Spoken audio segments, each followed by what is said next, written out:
오늘도 우리에게 주시는 귀한 말씀이 있습니다. 믿음의 진보를 이루라라는 이런 말씀을 주고 계십니다. 그러면서 신앙의 진보를 이루고 믿음의 아름다운 향기를 풍겼던 우리 디모데를 바라보면서 어떤 디모데를 향하여 권면하는 사도 바울의 그 말을 저희들 오늘 함께 나누면서 하나님, 저희도 이제 2026년에는 믿음의 진보를 이루겠다라는 이런 귀한 결실을 갖는 우리가 되도록 하나님이여 축복하시고 인도하소서. 이 한 시간에 또한 간절히 기도합니다. 하나님, 육신의 아픔으로 인해서 오늘 예배에 참석하지 못한 하나님의 백성이 있습니다.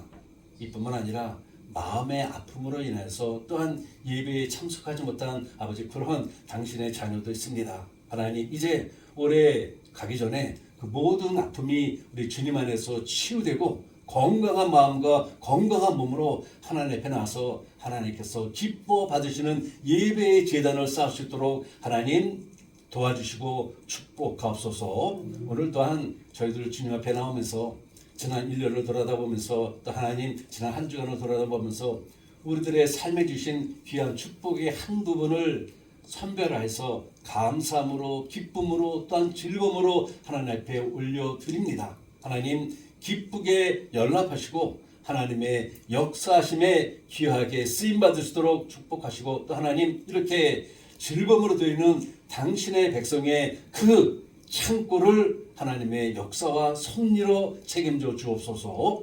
예수 그리스도의 이름으로 감사하며 간절히 기도하였습니다. 아멘.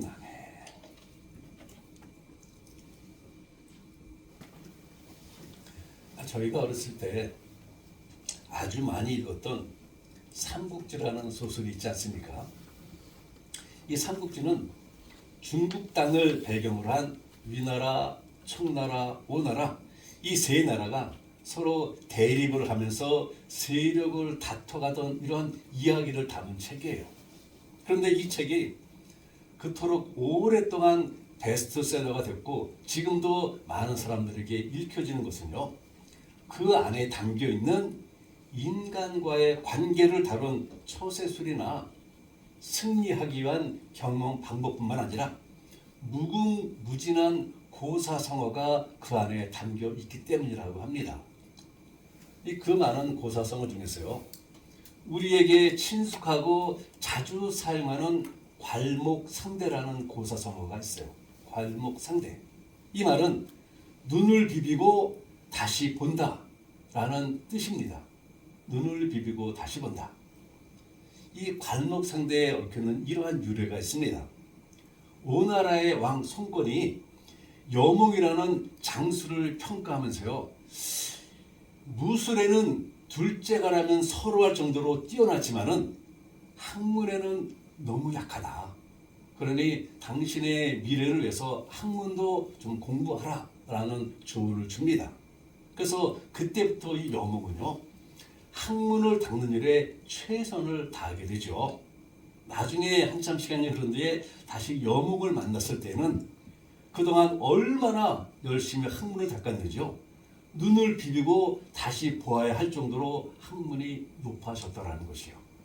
이것이 유래가 되어서 지금도 학문이나 실력에 껑충 뛰어오른 그런 것을 향해서 괄목할 정도로 성장했다라고 표현을 합니다.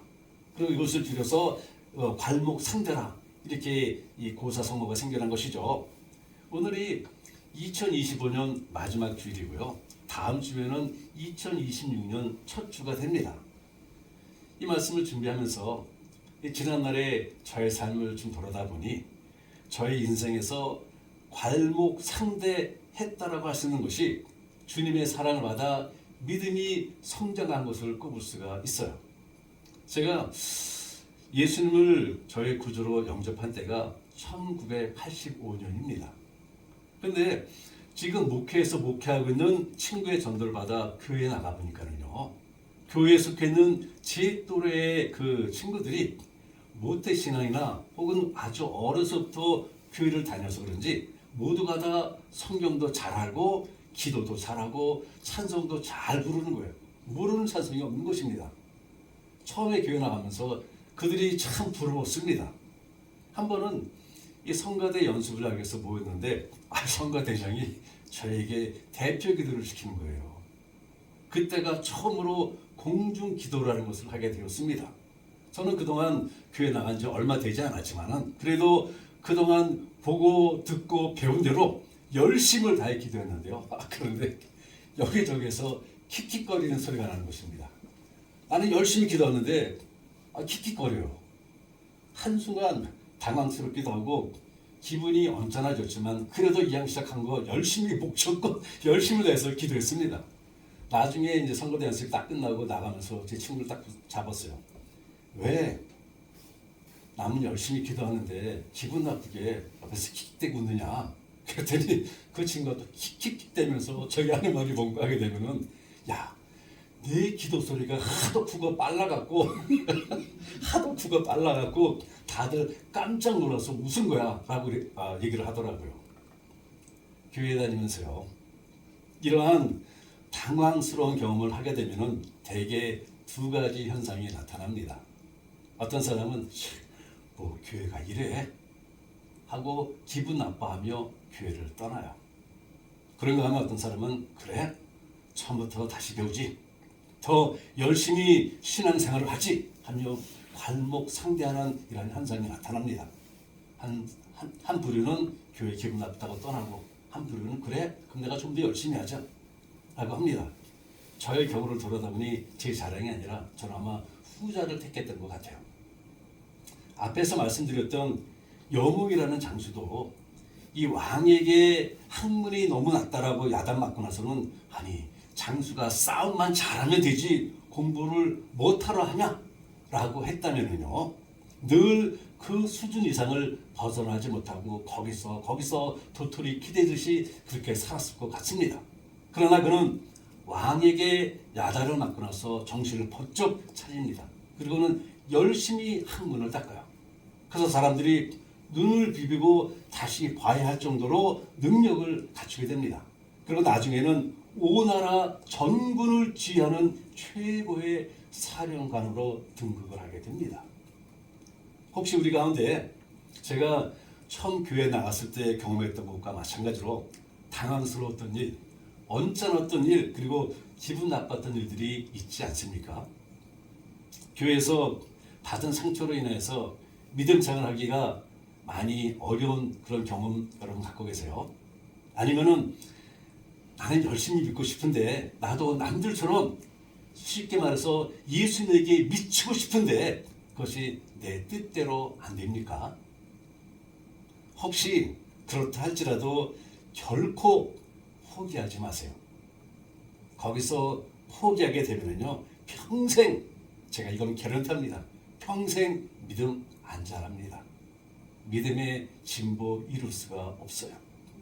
그럴 때일수록 더욱더 예수님께 매달려서 여몽처럼 괄목상대하는 노력을 기울여야 하는 것입니다. 남들보다 늦었으니 더 열심히 하고 더 열심히 신앙생활 하세요. 처음부터 하나하나 배워간다라는 이러한 자세로 우리들의 삶 속에 있는 모든 것을 정말 최선을 다해서 하나님 앞에 매달려 보시기 바랍니다. 그렇다면요, 언젠가 모든 백성들이, 모든 성도들이 눈을 비비고 볼 정도로 이야 하며 감탄하는 소리를 듣게 될 것입니다. 그런데요, 이러한 믿음의 괄목 상대는요, 모태신앙의 소유자나 오랫동안 믿음 생활 하신 분들도 마찬가지라는 것이에요. 믿음의 성장은요, 시간의 순위 아닌 거 분명히 알았으면 좋겠어요. 믿음의 성장은 시간의 순위 아닙니다. 내가 모태신앙인데 내가 교회 다닌 지 30년, 40년이 됐는다면서 제자리 걸음만 하고 있다면요, 마태복음 19장 30절의 말씀처럼 먼저 된 자로서 어떻게 돼요? 나중되고 나중된 자로서 먼저 되는 일이 분명하게 일어날 것입니다. 그러므로 믿음의 발목 상대, 즉 믿음의 진보를 위해서는 믿음 순서에 상관없이 우리는 늘 노력해야 한다는 것입니다. 최선으로 노력을 해야 합니다. 오늘 본문은 이 사도 바울이 젊은 목회자인 디모데에게 믿음의 진보를 위해 교훈하는 말씀이에요. 이 교훈을 주기까지의 배경을 살짝 말씀을 드린다면 이렇습니다. 사도 바울은요, 자신의 선교 동역자이며 또 믿음 안에서 아들처럼 아끼는 디모데를 자신의 개척해서 2년 6개월 동안 목회했던 에베소 교회의 제2대 단임 목사로 파송을 합니다. 그런데 이 디모데에게 몇 가지 문제가 있었어요. 그것은 무슨 인격적인 문제나 능력의 문제가 아니라 우선 나이가 참 젊었다라는 것이에요. 나이가 어렸다라는 것입니다. 본문 11절에 보게 되면은 누구든지 내 연수함을 업신여기지 못하게 하고 라고 나와 있듯이 에베소 교회를 다니면은 이 디모데의 나이가 매우 젊었어요. 그래서 디모데가 젊은 나이 때문에 때로는 경험이 부족하다, 혹은 목회 연륜이 없다라는 등등 사람들로부터 무시를 당하거나 업신여김을 당할 때가 없지 않아 있었던 것 같아요. 또 한 가지, 오늘 본문에는 나오지 않지만은요, 디모데는 성격이 매우 저처럼 소심했던 것 같습니다. 디모데전서 5장 23절에 보게 되면은 사도 바울이 디모데에게 위장병을 위해서 포도주를 약으로 조금씩 쓰라고 권하지 않아요. 저도 디모데처럼 이 소심하다라고 말했던 것은 저도 위장병이 있기 때문에 아마 내일부터는 포도주를 조금 마셔야 되지 않을까 생각이 듭니다. 정의 실현을 위해서. 여러분 아멘 안 하시네. 모든 목회자가 거의 소화불량을 가지고 있지만은요, 이 두 구조를 묶어서 보게 되면은 특히 디모데는 상당히 소심해서 목회에서는 스트레스를 많이 받아서 만성 소화불량과 위장병을 가지고 있었던 것 같아요. 이렇게 디모데는 나이도 어리고 성격도 소심합니다. 세상적인 그래서 안목으로 본다면은 단임 목사로서의 자격 미달일 수도 있어요. 게다가 그의 전임자가 누구입니까? 그 위대한 사도 바울이에요. 그러니 스트레스가 얼마나 컸겠습니까? 아주 권사님 여기 계시는데 제가 말씀드리기 참 죄송하지만, 제가 여기 있다가 멤피스 교회로 청빙받아 갈 때 여기 있는 목사들이 다 말렸어요. 그 말린 여러 가지 이유가 있지만 가장 큰 이유가 뭔가 하게 되면은, 야, 너 박승빈 목사님은 그 남친녀 교단의 총회장도 지냈던 크신 분인데 그분이 신던 신발을 내가 어떻게 신을래? 하면서 괜히 가서 고생하지 말고 여기서 너 목회 편안하게 잘하고 있으니 여기 있으라고 거의 대부분의 조 집사님 빼고는 거의 대부분의 목회자들이 저를 말렸습니다. 가지 말라고, 가지 말라고. 너 가면 진짜 조 집사님 표현대로 개고생한다. 아니 가지 말라고 말렸어요. 이 디모데가 정말 그 위대했던 사도 바울이 2년 6개월 동안 목회하던 그 교회를 물려받아서 단임 목회하니 얼마나 스트레스가 많았겠습니까?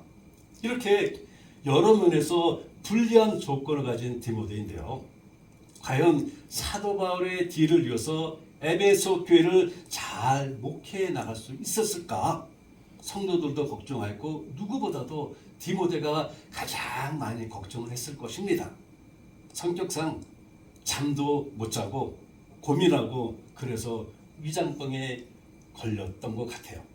그런데 또 한 사람, 이러한 디모데를 걱정하는 사람이 있었으니 그는 다름 아닌 사도 바울이에요. 아들처럼 아끼는 디모데가 목회가 어려울까 봐 노심초사 걱정한 것입니다. 안 그래도 어른들이 보게 되면은 젊은 친구들이라는 거 신통찮게 보이고 형통찮게 보이는데 바울이 마음에야 얼마나 편치 않았겠습니까? 그런데 바울은 그래서 디모데를 위해서 기도하는데 기도 끝에 이러한 결론을 내립니다. 힘들지만 안 좋은 조건도 많지만 디모데는 충분히 해 나갈 수 있다. 왜요? 그에게 무슨 특별한 능력이 있어서요? 남들과 다른 그 어떤 숨은 재능이 있어서일까요? 아니에요. 사도 바울이 잘할 수 있다라고 확신을 가졌던 것은, 그리고 사도 바울이 믿은 것은 바로 디모데의 자세였습니다. 자세. 디모데는 남들보다 특출한 능력이나 재능을 가지고 있지는 않았지만은 한 가지, 맡은 일에 전심전력하여 최선을 다하는 자세를 가지고 있었어요. 그래서 사도 바울이 처음 디모데를 봤을 때 자신의 선교의 동역자로 삼게 된 것입니다. 물론 이 디모데가 어려서부터 외할머니 로이스와 어머니 유니게로 통해서 성경을 배우며 믿음을 치기도 하였지만은 디모데의 괄목상대하고자 하는 좋은 그러한 마음의 자세, 삶의 자세를 받기에 그를 사역의 동역자로 삼게 된 것입니다. 그래서 사도 바울은 젊은 디모데이지만은 마음 놓고 에베소 교회의 담임 목사로 파송하게 된 것이죠. 이러한 디모데의 괄목상대하는 증거들이 오늘 본문에 많이 나와 있어요. 그렇다면 디모데는 믿음의 진보를 위해서 어떠한 마음의 자세, 어떠한 삶의 자세, 어떠한 신앙의 자세를 가지고 있었을까요? 우선 7절에 보면 이런 말씀이 있습니다. 망령되고 허탄한 신화를 버리고 오직 경건에 이르기를 연습하라 라는 말씀이 있어요. 이 말씀은 디모데가 경건의 훈련을 잘 하지 않아서 잘하라고 야단치는 것이 아닙니다. 분명히 아시기 바랍니다. 디모데가 그러한 경건의 훈련을 잘하는 목회자이기에 더욱더 열심히 하라고 격려하는 것이에요. 경건의 훈련을 하지 않으니 경건의 훈련을 잘하는 것이 아니라 너는 지금까지 잘하고 있으니 거기서 멈추지 말고 더 열심히 하라는 것입니다. 그것을 계속하라는 것이죠. 따라서 디모데는 누구보다도 경건의 훈련을 부지런히 쌓았던 목회자였다는 것입니다. 경건을 위한 마음의 자세가 분명하였다는 것이죠. 이 경건을 위한 삶의 자세, 신앙의 자세가 확고했던 디모데입니다. 또한 12절인데요. 누구든지 내 연수함을 업신여기지 못하게 하고 오직 말과 행실과 사랑과 믿음과 정절에 대하여 믿는 자에게 분이 되라 라고 말씀하고 있어요. 이 말씀을 보게 되면 비록 디모데가 나이는 그 에베소 교회 성도들보다 어렸지만은 젊은 나이와 다르게 신앙과 삶에 있어서요 모든 성도들에게 좋은 본과 모범이 되었음을 우리는 알 수가 있어요. 이 말씀을 통해서 믿는 자의 다른 삶의 자세, 신앙의 다른 자세를 가지고 있었다는 것입니다. 또 13절에서 내가 이를 때까지 읽는 것과 권하는 것과 가르치는 것에 창념하라 했는데요. 이 역시 디모데가 다른 무엇보다도 성경을 열심히 읽고 잘 가르치는 최선을 다했다라는 것입니다. 즉 하나님 말씀을 알고 배우고 전하기에 전념하는 자세를 가지고 있었다라는 것이에요. 디모데는 이렇게 늘 자기 자신을 돌아다보면서 반성하고 끊임없이 발전시켜 나갔습니다. 그래서 사도 바울은 이 기도 끝에 이러한 결론을 내립니다. 15절과 16절인데요. 이 모든 일에 전심전력하여 너의 진보를 모든 사람에게 나타나게 하라. 네가 네 자신과 가르침을 삼가 이 일을 계속하라. 이것을 행함으로 네 자신과 내게 듣는 자를 구원하리라. 라는 정말 아름다운 결론을 주며 말하는 것입니다. 즉 사도 바울은 디모데에게 이렇게 권면하는 것이에요. 사랑하는 아들 디모데야, 내가 타고난 능력도 있고 또 어려서부터 외할머니와 어머니를 통하여 믿음이 자란 것도 장점이지만은 그렇다고 해서 네가 타고난 능력이나 오래 믿은 것을 자랑하고 자만하고 거기에 머물러서는 안 된다. 그렇다면 더 이상 어떠한 진보도 발전도 있을 수가 없을 것이다 라고 말하는 것입니다. 그러니 끊임없는 경건 훈련과 노력으로 항상 신앙의 진보를 이루어야 한다.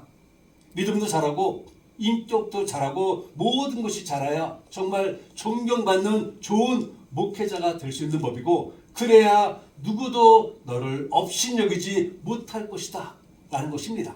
그러면서 이어지는 말씀이